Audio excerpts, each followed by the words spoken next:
പാലക്കാട് ഒറ്റപ്പാലത്ത് സ്വകാര്യ വിദ്യാഭ്യാസ സ്ഥാപനത്തിലെ വിദ്യാർത്ഥി സാജന സഹപാഠിയുടെ മർദ്ദനമേറ്റ സംഭവത്തിൽ ഗുരുതര ആരോപണവുമായി കുട്ടിയുടെ പിതാവ് ജാമ്യമില്ലാ വകുപ്പ് പ്രകാരം കേസെടുത്ത സംഭവത്തിൽ പ്രതിയെ ജാമ്യത്തിൽ വിട്ടു. പരിക്കേറ്റ മകന്റെ മൊഴി പോലും ഇതുവരെ രേഖപ്പെടുത്തിയിട്ടില്ല.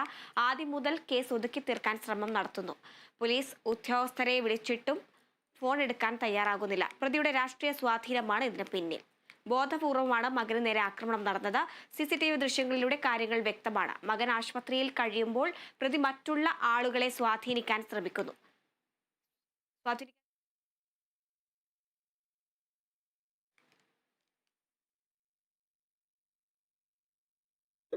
SIനെ വിളിച്ചിട്ട് SI ഫോൺ എടുക്കുന്നില്ല.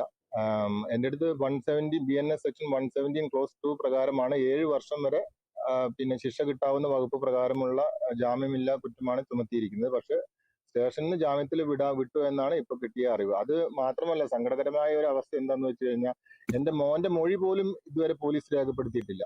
മൊഴി രേഖപ്പെടുത്തി യഥാർത്ഥ വസ്തുതകൾ പോലീസ് മനസ്സിലാക്കുന്നത് മുൻപ് തന്നെ പ്രതിനെ ജാമ്യത്തിൽ വിട്ടു എന്നുള്ളതാണ് അറിയാൻ കഴിഞ്ഞിട്ടുള്ളത്.